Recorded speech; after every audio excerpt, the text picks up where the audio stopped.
Bizi haligimizdan o'tdi sinovimizdan. Yaxshi effekt beryapti. Qo'ylar masalan yesa, quruq yesa o'tkazib beryapti o'da. Hozir o'tkazgan yo'q. Mana zakonni effekt. Qachondan beri boqilyapti endi? Hop, bolalar kelganiga bir 2,5 oy bo'lib qoldi. 36 yoshdaman. 36 yoshda. 36 Endi kimdirlar yoshda. uchun yosh ham qiziqda endi shu Ha, yoshda 36 shunchalik. yoshdaman. Assalomu alaykum Faxriddin Uz kanali obunachilari, YouTube ishqibozlari, chorva ishqibozlari. Akalar, bugungi video syomkamizda uy sharoitida qo'y boqish haqida bo'ladi. Videoda oxirigacha ko'rib, bitada like deb bosib, qo'llab-quvvatlab turasizlar. Hozirda biz Namangan viloyati To'raqo'rg'on tumani Qatag'on qishlog'idan Nuriddin akamizda qo'y fermasiga keldik. Mana bu yerda boqilyapti turgan qo'ylar bor ekan. Bular qachondan beri boqilyapti?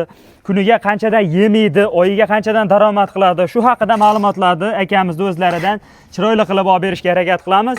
Videoni oxirigacha ko'rib, chiroyli qilib akalar fikrlaringni kommentariyaga yozib qoldirasizlar. Yemda qanday berish kerak? Quruq bersa effekt yaxshi bo'ladimi yo pishirib bersam? Shu haqida ma'lumotlarni akamizni to'lig'ini o'zlaridan olamiz. Assalomu alaykum. Assalomu alaykum. Yaxshimisiz? Charchamasizlar. Hammaga salom obunachilar. Faxriddin, endi bugungi syomkamizda qo'y boqish haqida shunga bilgan ma'lumotlaringizni qo'lingizdan kelgancha berib boraverasiz biz obunachilarga. Bo'ldi. Faxriddin, mana biz ham shu bug'doyni qaynatib beramiz.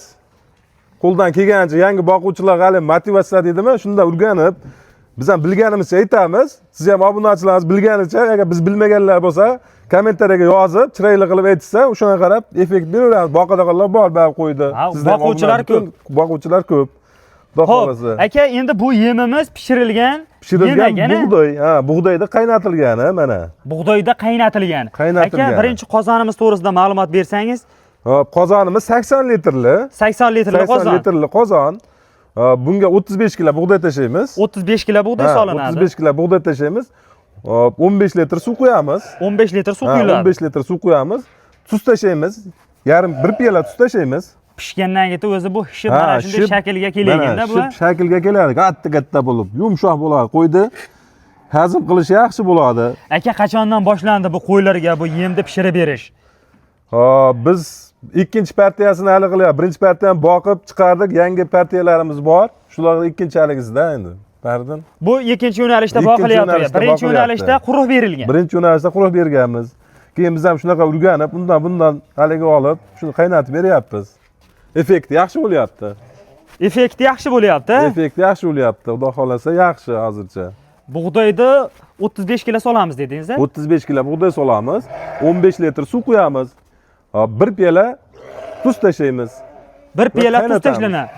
Lekin o'choq ham chiroyli qilib qurilgan ekan. O'shanga yarasha qilingan, Pishirish ham o'zini go'ngida, tezagida pishaveradi. O'zini o'ziga yem. O'zini o'ziga. Rasxoti yo'q deyarli. Rasxoti yo'q. O'sha o'ziniki o'ziga yetaveradi, xudo xolasa. Qo'y boqsa, qo'y boqqanlar o'zlari bilishadi. Aka, o'zi nechta qo'y boqilyapti? Hozircha 100 ta qo'yimiz bor. 100 ta qo'y boqilyapti. 100 ta qo'y boqilyapti haridan. Bitta qo'yga bu yemimiz qanchadan to'g'ri kelyapti kuniga? Bitta qo'yga hozir beryapti turganimiz 300-350 grammdan to'g'ri kelyapti-da. Yarim kiloga hali chiqqan yo'q. Yarim kiloga chiqqan yo'q. Chiqqan yo'q. Endi yaqinda boshlaganmiz. Bu yangi partiyani. Hali yarim kiloga chiqarganimiz yo'q. Ertalab 350 gram, kechqurun 350 gramdan beramiz shuni. Tayyor pishgan holat akalar. Bug'doyni ko'rib turibsizlar. Ko'pchilik quruq beradi. Yumshoq bo'lib qoladi mana. Pishgandan keyin pishib ko'payganda bu. Bir qozon bo'ladi o'zi mana. Bundan aka, yangi obunachilarga yemni pishirib berishda maslahat beraverasiz. Maslahat beraveramiz. Mana bizni haligimizdan o'tdi sinovimizdan. Yaxshi effekt beryapti. Qo'ylar masalan yesa, quruq yesa o'tkazib beryapti o'da. Hozir o'tkazgan yo'q. Mana zakonni effekt beryapti. Foydasini sezyapmiz, qo'ylarimizda bilinyapti. Foydasi, effekti sezilyapti. Bitta qo'yga demak 300-350 grammdan to'g'ri kelyapti-da hozir, примерно. Bu qozonimizni qurmoqchi bo'lganlarga hech qancha rasxod ketmaydi shu. Oddiy g'ish bo'lsa, bitta qozon halik bo'ladi, bo'ldi. Shuni quriladi. O'zini go'ngidan chiqqanda pishirilaveradi akalar. Kimdir makka qo'shib pishirib beradi, kimdir bug'doy 3-4 xil yemni aralashtirib pishirib beradiganlar ham bor. Bu yerda siz bug'doyni o'zi, bug'doyni kilosini nech pulda olgansiz aka? Bug'doyda o'sha sezonda 2900 so'mdan olganmiz. Demak, oldinroq olib qo'yilgan. O'sha sezonda olganmiz. 2900 so'mdan olingan. 2900 so'mdan olingan bug'doy. Bug'doy. Gap yo'q. Akalar, bittadan like deb bosib ko'rasizlar. Aka, sir bo'lmasa necha yoshdasiz? Hozir 36 yoshdan, 36 yoshdaman. 36 yoshda. 36 Endi kimdirlar yoshda. uchun yosh ham qiziqda, endi Ha, shu yoshda 36 shunchalik yoshdaman. oson emas o'zi asli. Ha, xudo xolasa mana qo'ldan kelganicha biz beramiz ma'lumotlarni. Xudo xolasa bilganlar kommentariyga yozsin, yana nimalar qilsa, nima effekt ko'p kuchayadi, Qanday nima tezroq o'zgaradi? tezroq o'zgaradi. Shularni bo'lishsak, fikr bo'lishib kommentariyga yozilsa, biz обязательно har bitta yozilgan kommentariyani o'qib chiqamiz, xudo xolasa. Gap yo'q, joning sog' bo'lsa. Xo'p, endi buni berish jarayonini ham bir ko'rsatib qo'ysak Mana xudo xolasa mana berish jarayonini ko'rsatamiz. Endi ko'pchilik faqat pishirilgan yemni ko'rsataveradi, hali berish jarayonini ko'rsatmaydi. Shunga obunachilarga qiziq. Mana. Hali birinchi qo'y olib boqmoqchi bo'lgan akalarimizga yemni qanday berish kerak? Bu yerda ertaroq olib quritib qo'yilgan ekan, Ha, ertaroq sovish uchun olib qo'yilgan, sovutish uchun. Mana Sovuch uchun olib Taroziga qo'yganmiz. Taroziga qo'yilgan mana 7 kilodan beryapmiz. 7 kilodan. Mana. Xo'p, yana qanday yem qo'shamiz bunga? Ha, bunga mana arpani haligisi bor. Ala qilingani. Dukki qilingan edimi? Ezilgan bir marta mana. ezilgan. Bir marta ezilgani. Bu kilosini nech pulda olgansiz aka? Hop. 3100 dan olganmiz buni. 3100 so'm. 3100 so'mdan olganmiz. Mana. Demak 7 kilo bug'doyni o'zi Ha, mana bunda aralashtiriladi. Qani? Mana. Aralashtirib, yaxshilab. demak kepak emas, arpani Arpani ezilgani, ha, bug'doyni qaynatilganiga arpani ezilganini qo'shib aralashtirasiz. Mana unda ikkita solyapmiz mana. Mana Chiqsa bu yarim kilodan chiqsa kerak. Yarim kilomi 600. O'zini haligi Ha. moslamasi bor ekanda Ha, shu buni. mashinada ikkita solamiz 7 kiloga. Hop. Shuni beramiz. Mana bo'ldi, hozir tayyor. Buni Buni bersak tayyor. bo'laveradi. Buni olib turaylik. Keyingisini mana. Keyingisi mana.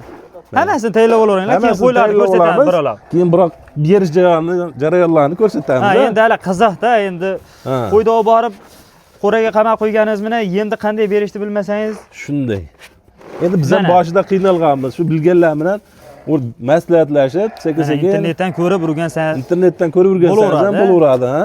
Mana buni ham aralashtiriladi Mana akalar. 8 kilo bo'ldi-da, yarim kilodan chiqar ekan mana 500 Yarim grammdan, ha? 1 kilo. Ha, 1 kilo 7 kilo bug'doyga 1 kilo arpani ezilgan, bir marta o'sha haligindan o'tilgan. Mana yaxshilab demak bu aralashtirib. pishgandan keyin ham sirazi berib yuborilmas ekanda, tog'oralarga olib qo'yilgan Ha, buni. sovutish uchun soviydi-da. Sovutish Issiq bo'ladi-yu bu. Ha. O'shancha soviydi. Mana. Shuning uchun ko'yniga tiyib qolishi mumkin issiq bo'lsa. Mana. Bu yerda tarozi ham qilib qo'yilgan ekanda bu. Ha, tarozi bor, как положено hammasi. Mana bunday aralashtirib, o'zi qolgan yemi tayyor ekan. Endi berishini ham aka ko'rsataylik, qani? Bo'ldi mana. Qo'ylarni ham bir qator ko'rsatsak yaxshi bo'ladi. Mana qo'ylar. Qaysi qo'ramizdan boshlaymiz, qani? Mana kichkinalardan boshlaymiz hozir, kichkinaroq qo'radan. Akalar, mana bu yerda 100 ta qo'y boqilyapti. Hozir bir qator birma-bir Mana hammasini qo'y, ko'rsatib mana o'tib ketamiz. qo'y. Qani solaveringlar. Mana. Mana. O, jonivorlar. Qoralarga addinni qilib bo'lib qo'yilgan ekanda. Bo'lib, ha, endi chiqqanicha. Endi hali ko'p bo'lsa yeyilmay qoladi-da. Mana bu tarafni ham ko'rsating, bu tarafda mana o'rtachalar. Bu oldinroq kelganlar bular. Oldinroq. Xo'p. Mana bu yerda yemlari berilyapti. Ha, yemlar berilyapti. Qoralarga addinni 20 ta 15 ta bo'lib qo'yilgan ekan. Ha. Aka, bu yerda hammasi qo'chqormi? Bu yerda hammasi qo'chqor, ha. Bu yerda sovuq olib bo'lmaydi. Nima qo'chqorchilar yemagan qo'chqorga sovuq qo'shib bo'lmaydi. Hammasi qo'chqor. Hammasi qo'chqor. Bular qachondan beri boqilyapti endi? Hop, monolar kelganiga bir 2,5 oy bo'lib qoldi. 2,5 oy atrofida bo'lib qoldi. Monolar 3 oydan o'tgan. Mana bular 3 oyda o'tgan. Ular 3 oydan o'tgan. Aka, qayda qo'ylari bu? Bular Surxondaryoning qo'ylari. Surxondaryoning qo'ylari. Surxondaryoning qo'ylari bular. Vo, jonivorlar. Bular ham o'sha bir xil, o'sha Surxondaryodan kelgan hammasi. Aka, nech pulda olgansiz bu qo'ylarni? Hop, bu qo'ylar 4 million 200 mingdan kelgan bular. 4 million 200 mingdan. 4 million 200 ming so'mdan kelgan. Ha, shu 3 oy oldin.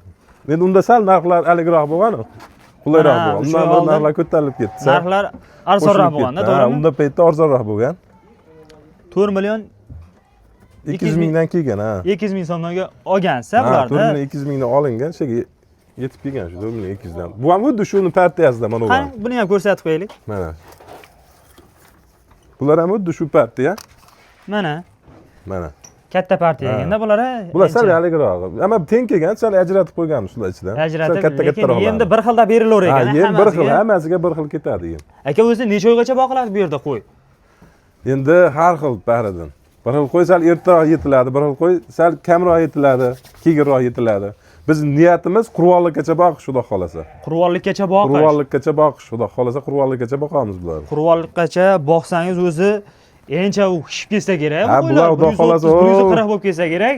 Ya oldi 200 kiloga yaqinlashib qoladi. Oldi. Lekin boqsangiz shunaqa Boqsangiz, endi ustidan uradi. Endi sekin yemini kuchaytirib boramizda, baridan buni. Yemini qo'shib borib ko'paytiramiz, xudo xolasa. Keyin 1 kilodan yeydigan bo'ladi. Ittalab 1 kilo, kechqurun 1 kilodan yeydigan bo'lib ketadi. Borib. Mana. Birinchi boshlanishiga ozroq yeb turar ekanda bular, yemini. Mana bularni yunga olib qo'yilgan ekan bular. Yungini olib qo'yganmiz. Bular yangi kelgan bular bu partiya. Aka, yog'ochni nimaga qo'yib ketilgan bu yerda endi? Endi yog'ochni mana bir-biri bilan tushmasligi uchun mana orientirni yo'qotadi, hali orqaga tisib turadi, suzaman deydi. Ha. O'shanda mana yog'ochda orientirni yo'qotadi, qo'y bir-biriga hali qilmaydi. Endi yem yegan qo'y bilasiz, suzishi mumkin. Badani qizigandan keyin baribir suzishadi, buni nima hali qiladi, olishqisi keladi. Demak, mana bunday Yog'och yog'ochlarni qo'yib qo'ysalar bo'laveradi. Suzishmaydi. Suzishmaydi, yo'q. Mana orientirni yo'qotadi bunda. Bir-biriga Bularning ham narxi bir xilmi yo? Yo'q, bular sel yengilroq kelgan. Necha Bular puldan? 4 milliondan kelgan bular. Bular 4 milliondan. Bular 4 milliondan kelgan. Qancha bo'ldi dedingiz buni kelganiga? Bular shu 2.5 oy bo'lib qoldi-da, ulardan 1 oy 1.5 oy kelgan. 2 oy, 2.5 Ha, oy shunaqa atrofida kelib qoldi. O'zi qo'y boqishga aka qiziqish qachondan boshlangan? Ha, qo'y boqishga qiziqish o'zi yoshlikdan boshlangan, endi sekin-sekin rivojlantirib kelyapti. Haligi internetlardan ko'rib, bilmaganlarimiz, bilmaganimiz o'rganib. Hamma ham bilib tug'iladi. Ha, shu mana sizni kanalingizda masalan chiqsa kimlardir ko'rgan, biz ham kimlardir kanaldan ko'ryapmiz. Shu orqali mayna qilib rivojlantiryapmiz. Demak, yoshlikdan boshlangan. Yoshlikdan boshlangan. Oz bo'lsa ham tajriba bor. Ha, oz bo'lsa ham jichcha tajriba bor. Gap yo'q. Endi bu 100 ta qo'ydi, dori ukollari qanday bo'lyapti aka? Shu dori-ukollar kelganda qildirganmiz ukolni, doktor chaqirib. Buqalarimizni ham ko'rsatsak bo'laveradi. Ha, ularni ham ko'rsatavering. Mana. Bular oldinroq kelgan bular. Bular yaqin 4 bo'lib qoldi. 4-5 oy ham bo'lib qoldi bular. Aka, bular necha pulda olandingiz? Narxi katta ekan qo'ylar. Ko'rsataylik. Bular o'sha paytda baridan shu 5 oy oldin bular mana. Lekin bular encha hozir ham so'ysangiz bo'laver ekan buni. Bular o'zi pashta encha yaqinlashib qoldi. Lekin boqamiz hali bularni. Lekin boqiladi. Yana boqiladi, ha. Xudo xolasa boqamiz mana. Bo'yi ham 85. Shunaqa 85 pili, 80-85 atrofida. Endi bayovoy yeyapti ekan aka. Endi bayovoy yeyapti hammasi. Bular mana o'zi encha semirib qoldi. Yemlar bilan birinchi kelganda shunaqa kichkina qo'yib bo'lgan mashlar ham. Mana sekin-sekin o'zgaryapti-da. Demak, mehr berib boqsangiz hammasi o'zgaraveradi hammasi. Gap yo'q. Aka, bu yerda endi asosan hammasi qo'chqor ekan. Hammasi qo'chqor. Endi haligi qo'y boqishni bilmayap turgan akalarimizga qanaqa qo'y olib boqsa yaxshi foyda qiladi endi. Pul bor. Ha. Qo'yda endi oyoq qo'li uzun, yaxshi qo'y boqsa, yo'q, qo'chqormi, sovliqmi endi yo'q, qo'chqor boqish olsin, bari effekti yaxshi bo'ladi. Men qo'chqordachini haligi sinaganman-da o'zimizda. Sovliqda hali qilmagan, boqib ko'rmaganman hech. To'g'risini aytish kerak, sovliq boqib ko'rmaganmiz, faqat qo'chqor boqqanmiz. Qo'chqorda effekt yaxshi bo'lyapti. Effekt bo'lganligi uchun shuni qo'chqor boqamiz faqat. Ha, bu yerda ham qo'ylarimiz bor. Bu yerda ham bor, ha. Bu yerda kichkinaroqlari. Bu yerda kichkinaroqlar. Demak, bo'lib qo'yilgan ekan. Bo'lib qo'yilgan. Hammasiga yem berilganda bu. Hammasiga yem beriladi. Ichiga yog'ochlar qo'yib qo'yilgan. Hammasiga yog'och qo'yib qo'yilgan mana bir-birini hal qilmasligi uchun. Mana yemlari, hozirgi yemdan akalar. Ha, mana berilyapti. Suvlari yonida turadi mana. Suvi bor. Pastdan yonida suvi turadi. Gap yo'q. Aka, endi shu o'rinda bitta savol. Oyiga endi oldin ham qo'y boqqanman deyapsiz-a? Oldin boqqanlaringizni ayting, oyiga qanchadan daromad qilsa bo'ladi? Bulardan emas, endi bularni sotsangiz keyin effekt bilinadi. Bularni keyin bilamiz, xudo xolasa. Oldingilardan 300 ming, 350 ming atrofida foyda ko'rganmiz. Oyiga. Ha, oyiga. Donasidan shu oyiga 300 ming, 350 ming atrofida foyda qilganmiz. Endi hammasi har xil, bir xilisi 300 ming foyda qilgan, bir xilisi 350 ming foyda qilgan, shu atrofida. Kam 300 mingdan foyda qilgan oyiga. Endi bulardan endi sotilsa keyin niyatimiz katta, xudo xolasa yaxshi effekt berib, biz ham mana ko'ryapsiz, bug'doylar qaynatib berishni yo'lga soldik. Oldin quruq berardik, shunaqalar berib, sekin-sekin o'rganib, o'shanda bu kam xarajat, ko'proq foyda olishga harakatdamiz. Gap yo'q. Lekin foydali video bo'ldi degan umiddamiz aka. Bugungi endi ma'lumotlar shularmi qo'ldan kelgancha? Xudo xolasa qo'ldan kelgancha shular. Kami ko'stiga to'ldirishaveradi kommentariyga yozib, nima berish kerak, nima qo'yish kerak. Biz ham unga qarab sekin fikr almashamizda. Kommentariyaga yozishsa. Kommentariyaga yozishsin, bizatni o'qib bilamiz, biz ham o'qib o'rganamiz bilmaganlarimizni. Bilganlarimizni aytdik. Qo'ldan kelgancha bilganimizni aytdik, ma'lumotni hal qildik. Gap yo'q aka, shunchalik vaqtingizni ajratib gapirib berganingiz uchun. Akalar, keyingi videolarimizda ko'rishguncha salomat bo'lasizlar. Kanalga obuna bo'lib qo'yishni unutmaysizlar.